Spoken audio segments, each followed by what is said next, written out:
To me, motivation is the path is already set. I just need to keep going down the path. Inspiration is I didn't know there was a path. You've just opened my eyes. There's a path. Here are 3 questions you can ask. Number 1, who do we serve? The second question you can ask is, what job is our product or service hired to do? The third question that you can ask is of each staff member is, how do you make a difference here? And there's that certain anxiety that's all of a sudden created in you. But I know it now. And so I can let that dissipate. A little bit like getting on stage, even though I've done it so many times, every time I still got to do it, I still feel that activation for a few hours. What I would say to that person is, well, you have to figure out that if it's just your fear that's holding you back, then your fear will still hold you back 5 years from now. I went to college and I sat in the first day of this one class and the professor said, part of your grade, everyone's going to get up front and do a presentation. I was like, heck no, not me. I dropped the class. And at the end, when I got done, people started to come up to me and said, hey, you need to do that more often. Hey family, this is the Thrive Word Journey. Look, life's too short to just get by, and 2025 is the year to persist. We're here to grow, build, and thrive. This podcast is all about powerful stories, real talk, and practical steps to help you level up in every area of your life. Now, if that sounds like something you need, don't just watch, be a part of the journey. Let us know you're here. Do us a favor. If you're listening on the podcast platform, download the episode. And if you're watching on YouTube, you know what to do. Hit that like button, subscribe, and turn on those notifications so you never miss an episode. And as we always say, let's make thriving our new norm. Yeah. Beat up, bullied, and dunked on. Beat up, bullied, and dunked on. Bullied and dunked on. Yeah. Let's get it. Hey, today I'm joined by James Robbins. He has over 20 years of experience. James has helped entrepreneurs and leaders align with purpose and action, build resilient teams, and drive sustainable business growth. He's a best-selling author, award-winning speaker, and an adventurer at heart. What I'm seeing is he's climbed mountains and inspired audiences around the world, which is cool. He has a book, 9 Minutes on Monday, which was named Business Book of the Year. And he has an upcoming book, The Call to Climb, which is set to hit shelves this year. And James is here on our show. And we had a little conversation before we started. But, you know, James, let the world know how you're doing. Michael, great to meet you. Thanks for having me on your show. Always good to meet new people. Yes. You know, we were talking and you live in the mountain area, right? And you grew up, from my research here, you grew up on a cattle ranch in the Rocky Mountains. How was that life? I think I had the best upbringing because my father grew up on a farm and then he thought I need to get an education so I don't become a farmer. So he went and did that. But then he wanted to raise his kids on a farm. And so even though he was in the professional world, he was still a rancher on the weekends and evenings. So I got a chance to grow up on a cattle ranch, but it wasn't so big like some of my friends that I grew up with, where they worked really hard, like chores all weekend. And, Yeah. you know, I had minimal work to do, but, you know, got to grow up around animals, grow up in the country. It was fantastic. Yeah.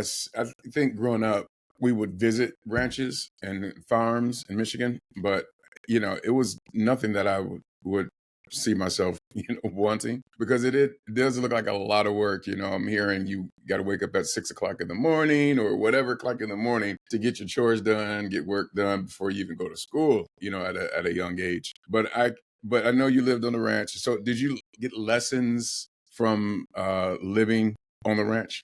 For sure. I think there's just a certain way that people think that are in the rural communities. I think even today this would still hold true. There's a simplicity to life and there's a common sense to life. It doesn't get too complicated. And I think that shaped my view as well. One of the things I'm known for is taking complex things and just making them simple. And I think probably that was rooted from where I grew up, right? Just keep things simple. Water runs downhill. It's just like some simple rules that you live by. Yeah. Simplicity is the best way to do things, I think. I mean, when, there's complexity in many things. And I think when you make things too complex, people just kind of, tune out. And it's like, I'm good. Let me just keep things simple. We're going to talk about leadership a little bit. Did you get lessons of leadership as you were growing up on that ranch? I did, but not that like they were told to me that these are lessons in leadership. It was more that, later looking back, you can see the principles, whether that's discipline or consistency. Michael, as I say all the time, like leadership isn't easy.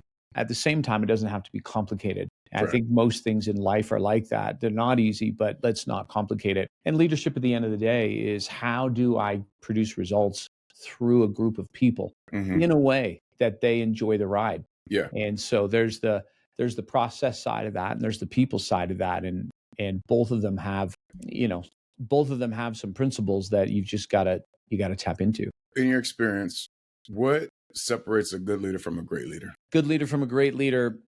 Good leaders will definitely get the job done, and they will motivate their teams, all those things that we know. But great leaders are able to get people to have an internal source of motivation. So in other words, if we motivation exists on a scale, right? On the far side, we've got this highly controlled external motivation, kind of like this is the bear chasing you in the woods, like you've got to run. That's like, I have to do it. Bad leaders will motivate from there. Good leaders will come to a place where they'll get people to want to do it, right? Because there's some kind of reward or perk. But the great leaders are able to shift how people see the job in front of them so that internally they want to do it. And that's when people have that intrinsic motivation, that's when they produce the best work, put the most of their heart and passion in, they're persist through obstacles more, they're more creative. There's tons of research on extrinsic motivation. So great leaders are able to get their people to be self-motivated. Yeah. I mean, oftentimes we have guests on the show and they talk about inspiration versus motivation. What's your take on that? Inspiration to me is a very important piece of the puzzle. Inspiration is, when you think about it, inspiration is helping people open their eyes to possibility, right? When I see that, let's say I'm discouraged, and then a leader comes in and says, "Hey, James, like, what's going on? Like, you have so much talent. You could do this, you could do that." And all of a sudden I open my eyes and I see it and I believe it. That's inspiration, because what's happened is now I see there's possibility, and that inspires me. It, creates hope. That creates action. Motivation is, to me, more that, okay, I know what I need to do. I'm just beginning to lose power. And so if you're going to help me be motivated again, there's a lot of different techniques that we would use to help someone get motivated. But to me, motivation is, the path is already set. I just need to keep going down the path. Inspiration is, I didn't know there was a path. You've just opened my eyes. There's a path. So we talk to a lot of, aspiring entrepreneurs, beginning business owners, or, people that have the idea of wanting to be an entrepreneur. If you're thinking about doing it, but don't take the steps, what would you say to that person that is, kind of scared to step into that world? Do you mean the person who's thinking of starting a business and they've been dragging their feet? Yes, thank you. For sure. Listen, I think starting a business is one of the best things you can do for anybody, even if it's just a side hustle, because you will learn so much, not just about business. Honestly, you learn so much about yourself. Like, had I not started my own business and I just continued to work in the organizations I was in, yeah, for sure, there's some perks and benefits there, but I would have missed out on the personal growth. So what I would say to that person is, well, you have to figure out that if it's just your fear that's holding you back, then your fear will still hold you back 5 years from now, and will hold you back 10 years from now. In other words, there's never a time that I know where it's just easy to start a business. And what I've learned is that starting a business is really about betting on yourself. Yeah. It's going all in on you. So you can do all the market analysis and you can do all those good things you need to do. But at the end of the day, you have to say, do I believe in me? Am I going to bet on me so that when I do this, I'm committing? Michael, it's not unlike getting married, right? When you get married, you don't know what you're doing, right? Or when you decide to have children, you don't know what you're doing. Right. But you just make this commitment. All right, I'm gonna be a father, and I'll figure it out because I have no choice. So it's almost like putting yourself in that in that setting. It's like, well, I will figure it out and I will believe in me. Yeah, I And like people who can do that will be successful. Yeah, I like what you said, like betting on yourself. A lot of people have the self-doubt though, right? They have the self-doubt that I can't do, or they don't have a complete plan. But you said a nice phrase, which is bet on yourself. And that's what we should do anyway, even if we're not, thinking about entrepreneurship. Like if you just want, to work within an organization, still bet on yourself. It's probably the best way to live your life, right? All in on you for sure. Oh, yeah. What's a common mistake that, we're talking about leadership. What's a common mistake that leaders make if they have a team? And we're going to transition to small business in a little bit. If they have a small team, what are the common mistakes that leaders make? One of the common mistakes is that leaders see the territory different than their team sees it. So if we want to be more specific and talk about entrepreneurs, anyone listening who is a business owner or an entrepreneur, you started your business for a particular reason. And now it might be very altruistic, like you saw this need and you really want to help people out. But if honestly, most business owners, if they're really honest, that's part of the reason, but they usually start a business because, hey, I don't want to work for someone else anymore. I want to have my own freedom. I want to be able to take vacation when I want to take it. I've always wanted to do something different. So those are all your reasons, right? It's that purpose that drives you. But that purpose is not transferable to the people that you're going to hire because that's not motivating. Oh, I'm working for this company so that my boss doesn't have to have a job. So what you have to do as a leader is you have to translate purpose down to every level, right? So even if your purpose is still, hey, I just don't want to work for anyone else, I want to be in control of my own world, hey, that's totally fine. But then for the next level down, what are you calling them to be a part of? Because when you hire someone, especially into a small team, you want to hire them into a movement, you hire them into a cause, hire them into a challenge like, hey, here's what we're building. Here's what we're going after. Here's what we're doing so that they can be part of that, not just fill a job description. And that's one of the mistakes that especially small business owners make. I got to fill this position. Who's going to do the job?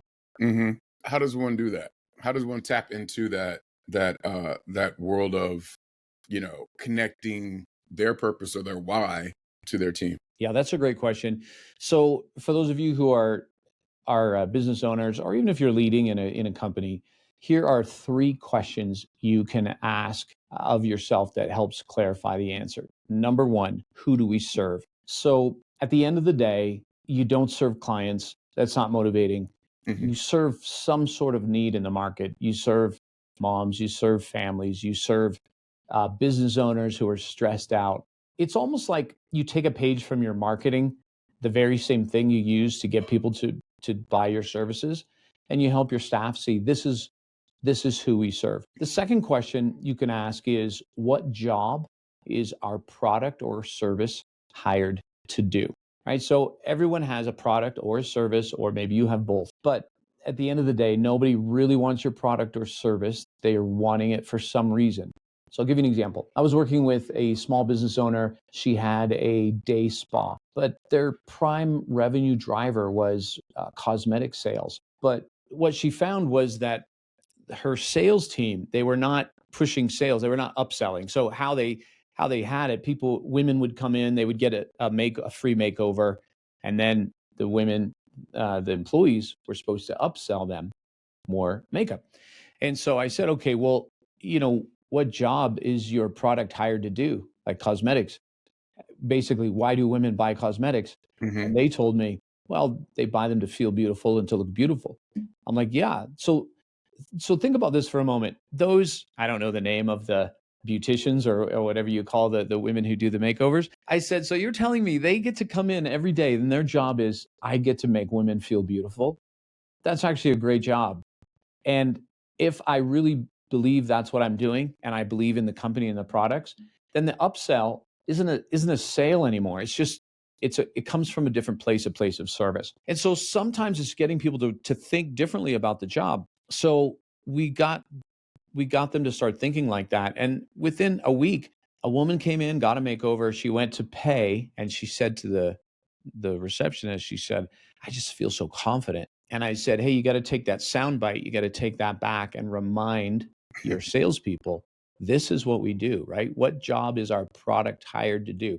So it's our job as leaders to remind people, and I have to do it in my company as well, right? Like I'll maybe go out and maybe teach a workshop to a company, and then they might say afterwards, like, hey, this really helped us XYZ. Well, that's nice feedback for me. Hmm. And then I know, hey, I'm making a difference. Well, my staff don't know that. Meanwhile, they're editing videos, filling out stuff, customer service. So I've got to take some of that back and give it to them. Hey, just a reminder, this is the bigger picture. Yeah. And the third question that you can ask is of each staff member is how do you make a difference here? Well, you're not asking them that. You are letting them know, here's how you make a difference. Right. That way people feel that sense of purpose and significance. Those are great questions, the three questions. And you talk about helping people reach their highest potential. I think this kind of connects. What's the first step in doing that? The first thing in doing that is to get clear on what they really want, not what they think they're supposed to want, not what they think their parents want them to want, or their church, or their spouse, or their community. What do you want? I believe that it's my belief that everyone has an inner life. Everyone has a soul, if you want to use that word, psyche, soul. And I believe everyone's purpose in life is to be the highest version of themselves. A little bit like the seed of an oak tree.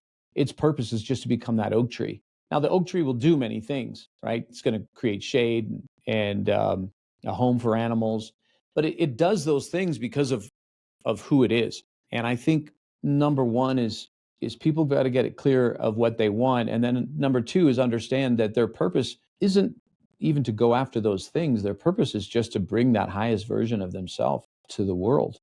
And then as they begin to pursue what they want in that authentic place, they're going to run into resistance. And that's all the programming that we have from our little life. And it's beginning to get intentional about seeing what those programs are and making a decision that I'm not going to live on autopilot. I'm going to make a different decision. And so it's hard work, but that to me is the path of high performance personally. I love that. And that I'm going to veer away from, we're going to get there in a minute, but Sure. you talked about, which I think is great, first of all, your inner life, your soul, and connecting to your purpose. In that, you get obstacles, right? And sometimes we question what our purpose is in connection with what our business is. How does one overcome that or reconnect if they get disconnected, reconnect with what that is for them? I made this mistake so many times in that I was always searching for what am I supposed to do with my life? It's like this really heavy question, what I'm doing now, is this what I'm supposed to be doing with my life? Right? So it's not a bad question. It's only a bad question if you think that there's only one thing you're supposed to be doing and you I have agree. to find that thing, right? It's like, I agree. yeah, it's Yes. like the soulmate. I've got to find my soulmate. There's 3.5 billion, of the opposite sex out there, and I've got to find the one. Uh-huh. So to me, again, purpose comes back to, well, what's the version of you that needs to be here in the world, right? What's the version of you as a father, as a mother, as a friend, as an employee, as a boss? What's that version of you? Okay, now once you get clear on that, there's probably 1,000 different mountains you can climb. And to me, this is the exciting part of life, is that, okay, you're gonna start this business for a while, but maybe 5 years from now, you're gonna go, I don't really feel passionate about this anymore. Hmm. And some people then think, well, then I obviously chose the wrong path. But you can't really, it's hard to make that judgment because maybe it was the right path for that period of time. Hmm. And now you're going to do something different. And that's cool also. So to me, following your passion is going to be at times messy and you're not going to get it right. But what you do want to get right is the authenticity that, okay, here, this is what I'm going to do. For some people, their highest thing is maybe I'm just going to be a provider. Hmm. So maybe it doesn't matter what job I take as long as I can provide for my family. That's the number one thing, and I will feel good about that. Yeah. And you talked about authenticity in connection with your purpose, and that's more intangible. How can you take that intangibility, if that's a word, to something tangible like a habit and keep that habit aligned with your purpose in your business? As I see it, everything in our life is the result of our patterns and habits. Mm. And the very concept of habit means that it's become, in a sense, automated. It's become on its own, right? But Right. then most of the habits that we have are below the surface, so we don't even realize that Mm. they are there. So to me, it begins with, kind of back to getting clear on what you want and starting to go down that path. But then as you run into resistance, that's the opportunity for growth. Because when you run into resistance, what you're really running into is a habit. So if we want to talk on it, as you said about tangible habits, well, the business owner who is constantly distracting him or herself with redesigning their logo, changing their website again, all so they can avoid picking up the phone and getting on a sales call because they might get rejected. That often happens subconsciously. So until you start to take a look and you realize, wait a minute, I should be picking up the phone and making 30 calls before noon. Why am I Yeah. not doing that? Yeah. And when you're really honest in a non-judgmental way, it's like, well, because I don't want to do that. I would rather redesign my website and call my friend. Well, now we're getting tangible. Like, okay, so there's that. You found the habit, you stumbled on it. Hmm. The habit is a habit of avoidance. Now what do you want to do? Do you want to create a new habit? And if you do, okay, let's begin to set some new goals. All right, I'm gonna make 30 calls before noon. And as I have that resistance, great, I'll deal with it, but I'll keep going. And eventually you create a new habit. Yeah.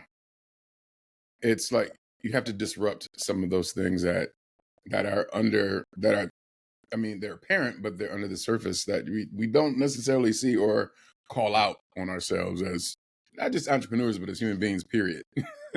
For sure.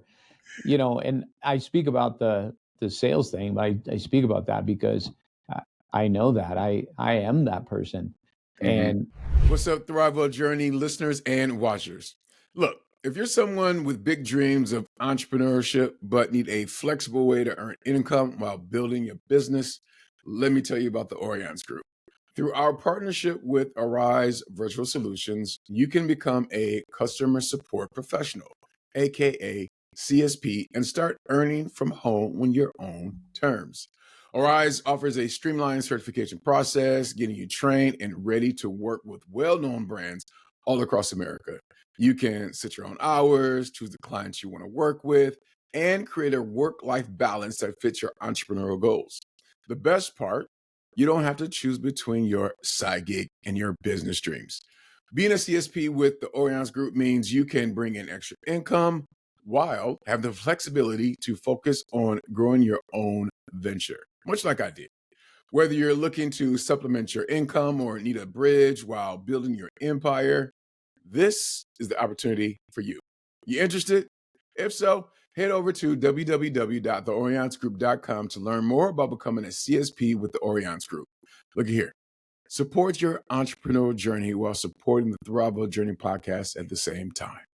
All right, one more time, www.theorionsgroup.com. All right, we're done with the spot. Let's get back to the podcast. when I started my business, nobody told me I was going into sales. I just thought I was doing this fun thing over here. And then you Yeah, realize, wait, I have to sell, which yeah, means I have to be rejected, yeah. which means I better deal with that.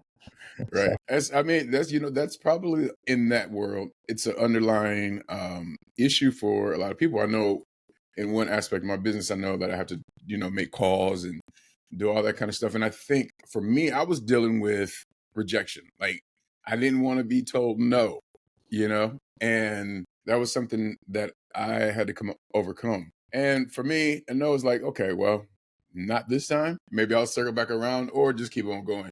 And it was something that I had to deal with. How do you personally deal with like personal setbacks or resistance that you get? I still go through a cycle of, depending on the day, I might just one day all of a sudden rejection really bothers me and it creates that energy. And there's that certain anxiety that's all of a sudden created in you.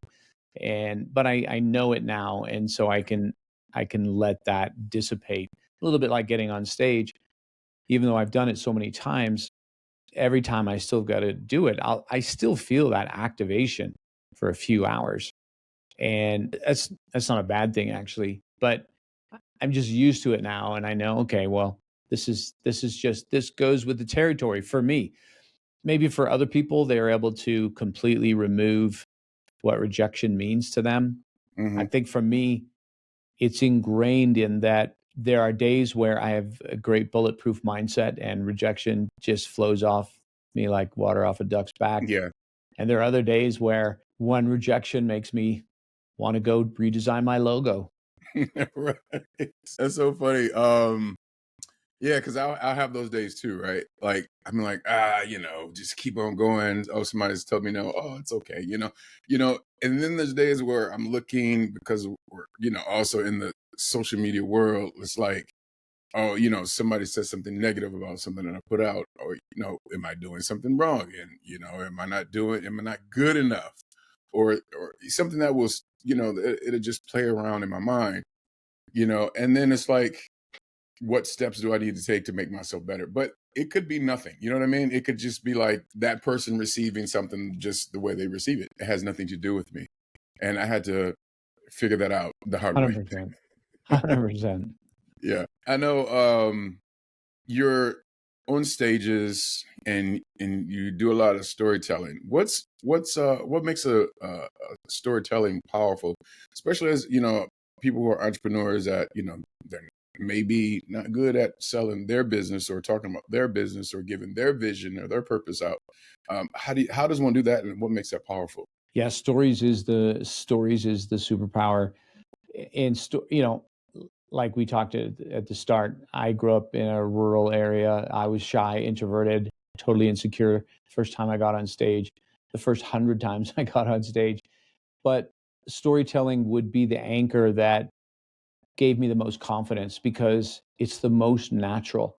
I think we were born to tell stories. It's difficult to remember the 5 bullet points, even though you've recited them, but to tell a story is powerful. So when it comes to storytelling, people make mistakes by trying to put too much in the story, too much backstory. Stories really need a couple of things to make them work. They need a starting point, which is some kind of a setting, right? Which is basically just who and who and where, who, what, and where.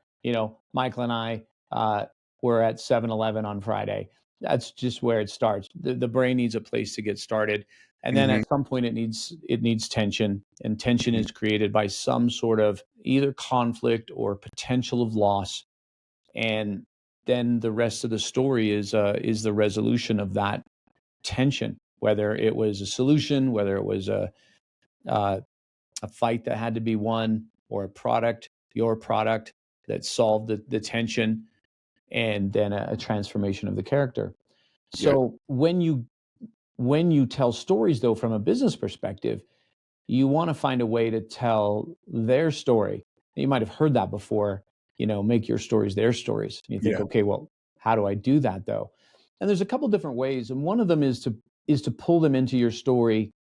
So I'll give you an example. I do this on one of my main keynotes. I have this keynote where it's a story of us attempting to climb the highest mountain in Bolivia, and I start out telling the story, and we're stuck at high camp, and then I say to the audience, I say, I want you to imagine for a moment that there you are at high camp, and I begin to explain what high camp looks like, but I'm telling them like, then you do this, then you get into your tent, it's freezing cold, you hear the wind. And then I take the story back and I go back to, I.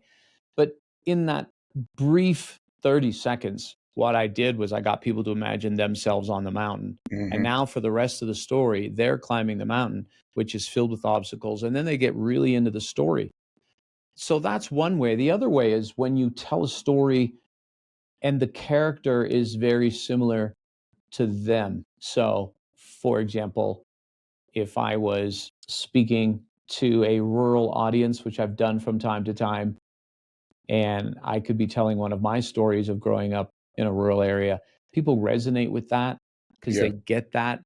And in that way, it's their story. Or if you've got a product you're trying to sell and you're going to give a testimonial or a case study, those are just stories.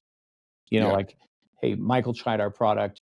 This is what Michael was struggling with his business, right? And as I'm telling people your story, everyone who has the same problem, it becomes their story, right? Your transformation becomes the transformation they want.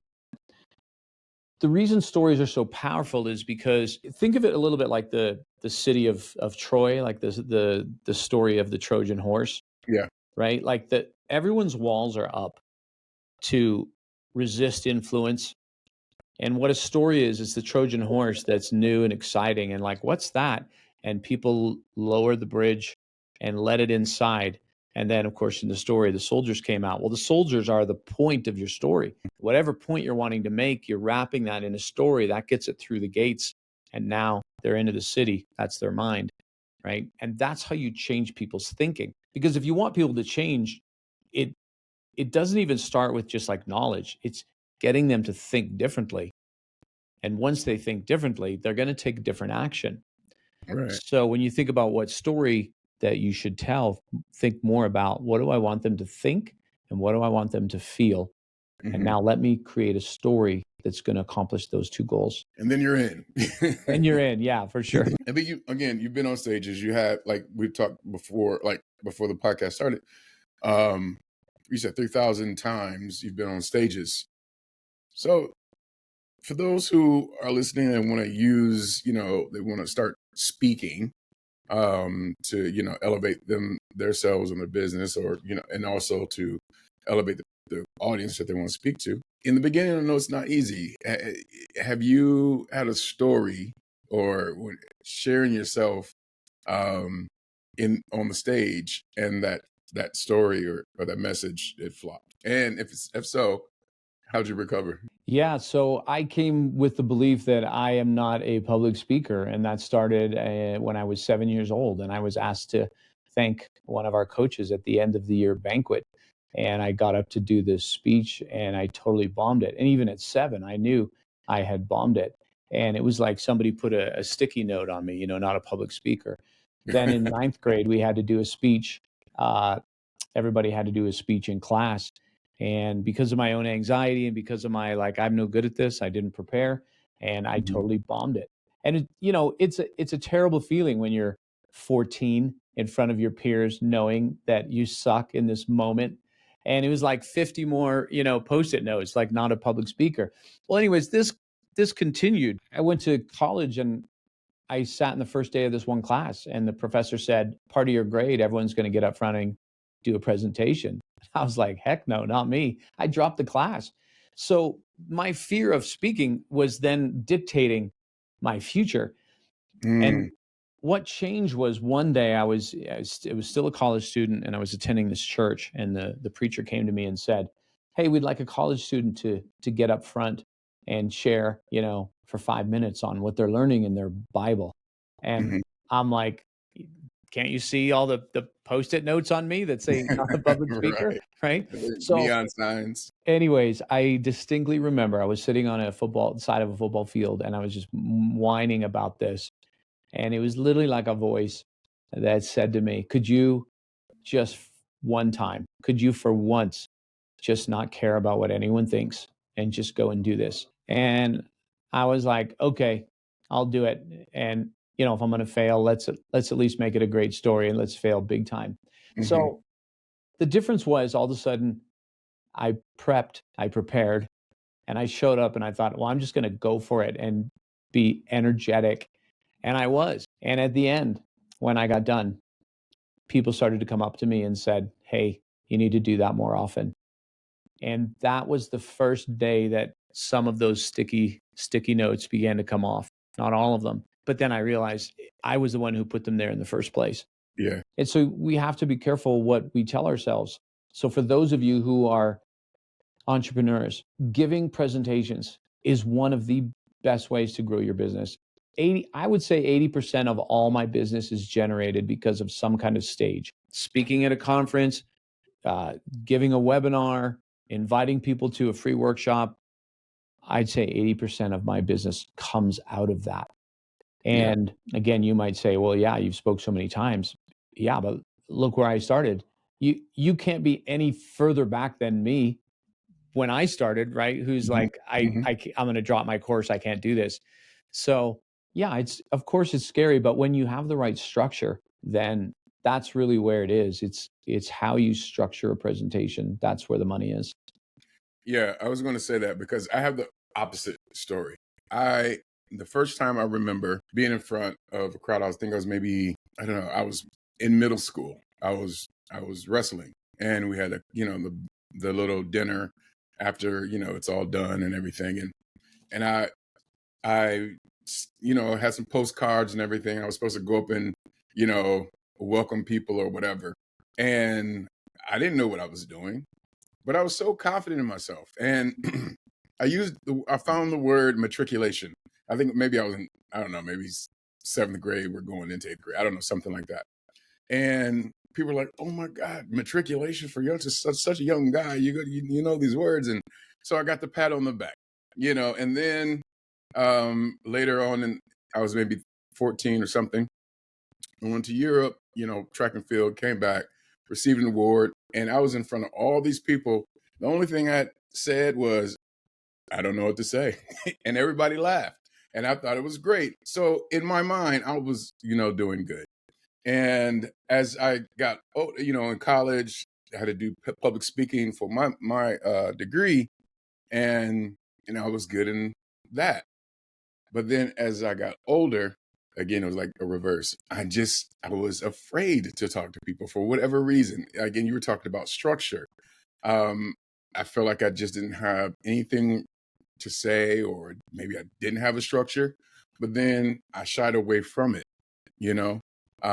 What would you say to people that were in my shoes, And I mean, I became an actor and all that kind of stuff, so a thing kind of shifted. But still, if you said, "Mike, go into this place and speak to 20 people," I'll do this. I don't know. I don't know.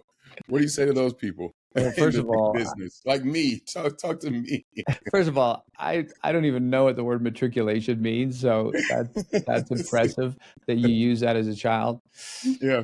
Mike, I mean, you can put me in front of a group and just say, "James, talk to these people about, whatever." And if it's something I don't really know about, then of course it's going to cue the anxiety. It's going to cue the insecurity. Hmm. At the end of the day, when you're up front, if you're speaking, you got to think, well, what's the message I want to share? So Mm. sometimes we doubt ourselves that we have a message, Hmm. but we do. Other times we maybe are so caught up with, oh, what should I say, that we don't think about a message. So, for example, let's say somebody is thanking you, honoring you for something, and you get that moment where you're like, oh, I don't know what to say. But when you think about it, it's like, well, but what's the message I want to send? It could be that I'm so grateful. The message could be, I definitely didn't make it here on my own. The message could be, uh, hey, stick close to those who are your friends, or whatever it is. There's always a message. Sometimes it just takes that extra step to think about it. And once you get that, like once you get clear on, oh, this is my message, now just say it in the most authentic way. Yeah. And all the teaching about stagecraft and gestures, there's a place for that, but like way down the road, the best thing you can do is just be authentic. And even if you're stammering and searching for words, that's actually okay, as long as you're present, right? Present with a message. So if someone surprised me, so let's say my friends all came over on my birthday and surprised me with a surprise party, and then they're like, speech, speech, speech. I might have that moment of like, I don't know what to say, right? But if I think about it for a moment, well, what's one of my messages? One of my messages might be, I'm so grateful for the friendships I have. And suddenly I can just start going around the room, and that can turn into a 10-minute presentation about, one thing I appreciate about Mike, this and this and this. These guys, think about our trip to Iceland, how much fun that was. And before I know it, there's a speech, but it's come out of a message of mine, right? Yeah. Yeah. I think for me, the word that stuck out the most for me was authenticity. When you're authentic, even if you don't have anything to share, something will come up, and whatever that message is. Yeah. Yeah, and that's a mistake I've made a lot, Mike, in the kind of the professional speaking, is that it took me longer than it should have to be authentic. Mm-hmm. And it was a good friend of mine who's just raw honest in his presentations. He talked to me and he said, "Hey, like, your audience, they're going through their own pain, their own struggle. Like, when you share yours." And so I thought, okay, and I then the next speech I did, to me, what I thought was a very vulnerable point, I began sharing the story about something that happened with our family. And I mean, right away, it just drew the audience like the moon draws the tide. It just Mm-hmm. drew the audience to me, because instead of me saying, "Here's the three questions that you can ask as a leader to connect purpose to pay," right? It was, you know, one time this happened with my family, or this happened with my daughter or my son, and it's a vulnerable moment, and now everyone's listening because now your story is their story. Yeah, I like that. Just connecting in authenticity. And talking about growing your business and leadership with speaking and things of that nature. Leadership struggles growing a business is what I just wrote from my notes here. What's a leadership lesson that every entrepreneur should learn early in their career? Every entrepreneur, like I said, goes into business for some reason that motivates them. But at some point, when they hire staff, they now become a leader, not just a business owner. And when it Mm-hmm. comes to leadership, now we're talking people. And every leader has a natural bent on one side of a spectrum. There's the driver side and the builder side. So the builders, they prioritize relationships, team, cohesion. The drivers prioritize results. Neither is wrong or right, and everyone's somewhere on that spectrum. It's just that the driver's blind spot is often pushing people at the expense of how are the people doing, how is the team doing, and the builders, their blind spot is sometimes they don't push for results because they're more Mm-hmm. concerned about the cohesion. So, which it doesn't matter where you are, just know that, like, I'm a builder, and I know that my weakness is that sometimes I don't have high enough expectations. Okay, great. Then let me make sure I am I'm always vigilant about that so I can bump up the expectations. Or when my staff gives me an excuse about why they didn't get something done, instead of just going, "Oh, okay, I understand, that's okay," understand that I often let people off the hook easy. So let me pause on that for a little bit and think. For the driver, they're going to ask themselves questions like, "Okay, I know we're pushing, pushing, pushing for these results, but when's the last time I just even asked one of my staff how they're doing? Or what did they do on the weekend? Or, I heard their mom's in the hospital. How is she?" Yeah. That's important. So to answer the question, you've got to understand who you are as a leader, where your natural bent is. Lean into that, of course, but make sure that you are keeping an eye on the other side. Yeah. It's skill building, right? Yeah. We're in this kind of new era. Well, I don't know if it's new, but we're in this new era. I keep saying new. In the era of technology and people figuring out how to create a business online and things of that nature. What do you think is the leadership skill that's kind of essential within the next 5 to 10 years? Understanding how AI is going to fit in with your business. I just did a workshop teaching leaders how to use AI to coach, how to make better decisions, how to analyze data. And, the leaders who are not, and the business owners who are not learning how they can bring in AI, you're going Mm, to find yourself behind. yeah, yeah, I agree. It was such a thing for me. Like, growing up, I was, early in the '90s. I think I was like, oh, computers are the best, and it was easy to do computers back then. A little programming and all that kind of stuff. And of course, things you know transition so quickly throughout the years. And then when I got to AI, I was like, oh my god, this is too much. but it helps my business. And I figure, you know what, I have to embrace what it is, and then find out how to use it in my life and my business, because it's going to be there to stay, so that's sound advice. I want to talk about your book a little bit. Call to Climb, right? What inspired you to write that? The Call to Climb came out of, I would say, a midlife crisis. I was in my mid-30s, and I started wondering, why am I not happy with what I'm doing?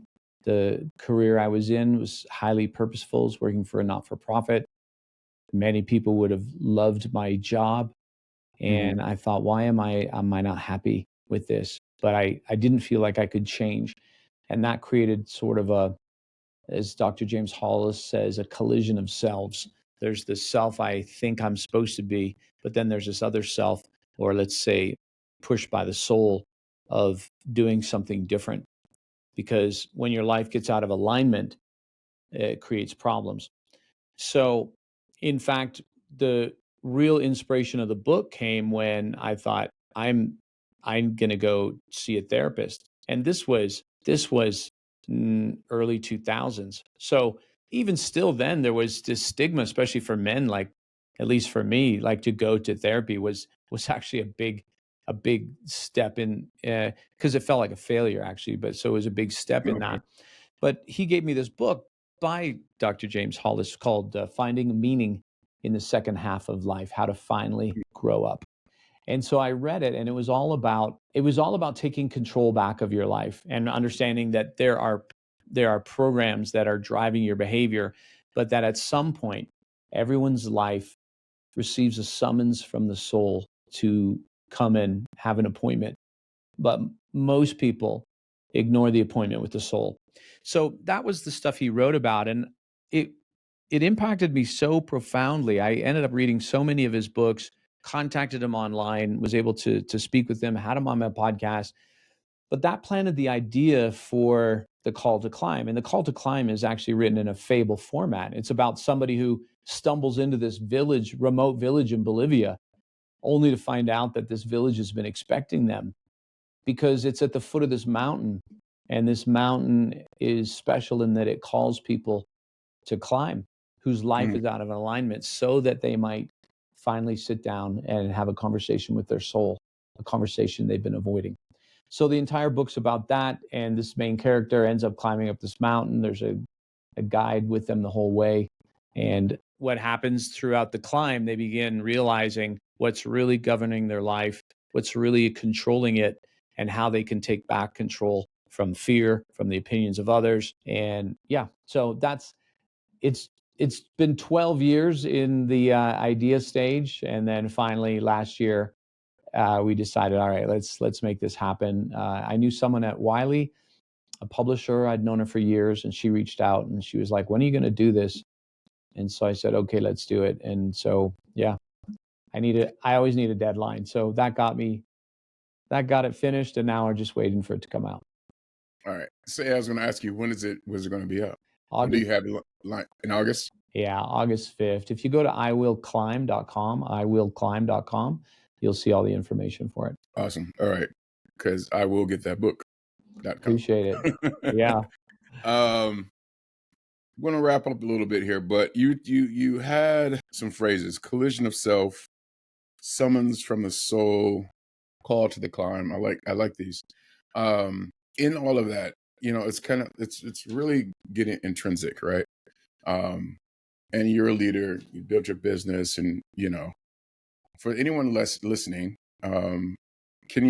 is there one question that you as a leader ask yourself every day, or is there a question that leaders should ask themselves every day? I think a great question for leaders to ask is, what's my work?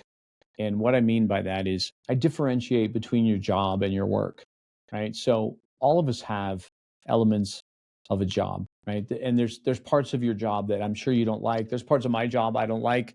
Yeah. I don't like, yeah, right? Like I don't like being stuck in Atlanta airport because my flight was delayed on a layover. But it's part of my job. I don't like that. I don't like getting on the phone and doing sales calls as part of my job, but it's not my work. right? What's your work? And so your work is where, in a sense, your purpose and your, what I call your worthy pursuit, come together, right? Who you are, and in this moment, what are you called to bring to the world? And so what's my work? And it's not your job title. It's within that, of course. But what's my work? Okay, my work is to create a company where my staff feel like it's a safe place to work. My work is empowering leaders so that as they're better leaders, the people under them are happier and they go home happier. That's what I remind myself of sitting in Atlanta airport after another delay. Okay, this is part of my job. Sure, I don't like this, but what's my work? And everyone has to find that answer for themselves and then keep it close, because even the person doing bookkeeping for the Cancer Society needs to be reminded that I'm part of something bigger. Part of something bigger. As you were saying that, what was there for me was it keeps you connected to your why your business is what it is, or why you're doing or being who you are being for your business, and just keeps you connected in the moments when you're stuck in Atlanta, the busiest airport in the world. When you're stuck in the airport, not necessarily loving that moment, but loving what you do and who you are in it. For sure. And Mike, you and I talked about this before we came on air, even about both of our podcasts. Like, both of us have a similar start to our podcast. It wasn't like, I'm going to start a podcast so I can get clients and make money. It was just, no, I'm doing this because this is something fun for me. I like to do. I want to have guests on that other people will listen to and it will inspire them. Yeah. That's all tied into my work. It's not paid work, but it's still my work. Right. And it's your work, right? So we love doing that. Yeah. And oftentimes I have to keep myself, connected with, my purpose and why we do what we do with this podcast. And it is a true love for it. And I love having the conversations that, even though I have living questions, but these are things that I want to know, from people who have been there or have done that. And we get to share this with people who may be struggling with something in their business or in their life. And they may hear something that really sparks something within them that may change their trajectory in whatever they're dealing with. And that's what I love, and I I get messages like, your podcast is good. Keep going. When in the back of your head, it's like, are we doing anything? Do we suck? Or are we making a difference? That little guy in the back of the head. And so when I'm doubting myself, that's a great question to ask. Like, what's my work? And my work is to, really help and support people in living their purpose, and what they're up to. So as we wrap up, James, what is your story that you want to share as your last words, or something that you want to share as your last words on the podcast today? When you think all of us one day have the same final destination, and a group of people are going to gather at our funeral, and someone's going to read your eulogy, and your eulogy is basically all the things you accomplished, and it's going to take about 2 minutes. And the rest of the hour is a bunch of people talking about who you were and what you meant to them. And I think that's one of those things to always keep in mind. As entrepreneurs, we're always focused on eulogy, right? Build my eulogy, but it's going to be read in 2 minutes. So the bigger way is, how do I show up as my best self for those around me? And I think that's the message I would want to leave people with today. I like that. How do I show up as my best self for the people that are around me? And that will, you showing up that way will live on within the people, and it'll continue to affect people long after we're gone, and I love that. How do people get in touch with you? I know you shared your website for your book, but how else do we get in contact with you, or people get in contact with you? Thank you for asking. They can go to jamesrobbins.com. That's 2 B's in Robbins, jamesrobbins.com. Find me on LinkedIn. Tell me and let me know that you heard about me on Mike's show here. And yeah, if you want to check out the book, iwillclimb.com, comes out in August. You can get your copy ahead now, though. Perfect. And Born to Climb is the name of your podcast?